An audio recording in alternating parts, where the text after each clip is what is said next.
दारी गजांत लक्ष्मी जणू पौर्णिमा सुखाची. देवदेवतांची आणि ऋषीमुनींची नाती महाराष्ट्राच्या भूमीशी फार फार जवळची होती.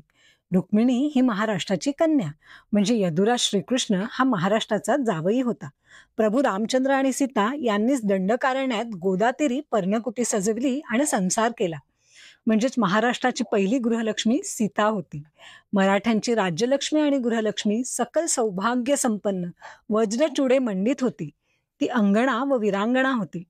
अनेक राजघराण्यांनी, रणशुरांनी, पंडितांनी, संत महंतांनी, कलावंतांनी, व्यापाऱ्यांनी आणि शेतकऱ्यांनी महाराष्ट्र सर्वांगाने सजविला होता. महाराष्ट्राच्या राज्यसभांची, पंडित सभांची आणि बाजारपेठांची कीर्ती दाही दिशांना दरवळत होती.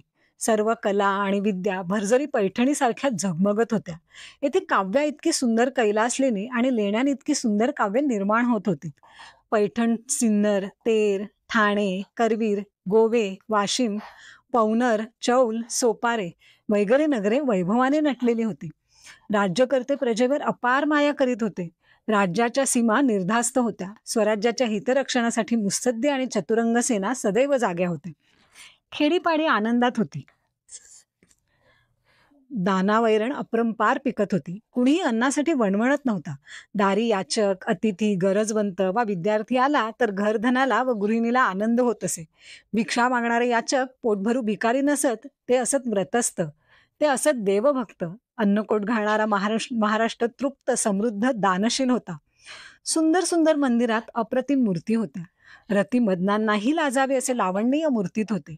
मंदिरात दुमदुमत स्तोत्रा मंत्रांचे स्वर, घमघमत सुगंध. ही मंदिरे म्हणजे ज्ञानपीठे होती. यातील सभामंडप म्हणजे ललित कलांचे रंगमंच होते. कीर्तने, प्रवचने, वेद पठण आणि वादविवाद येथे होत.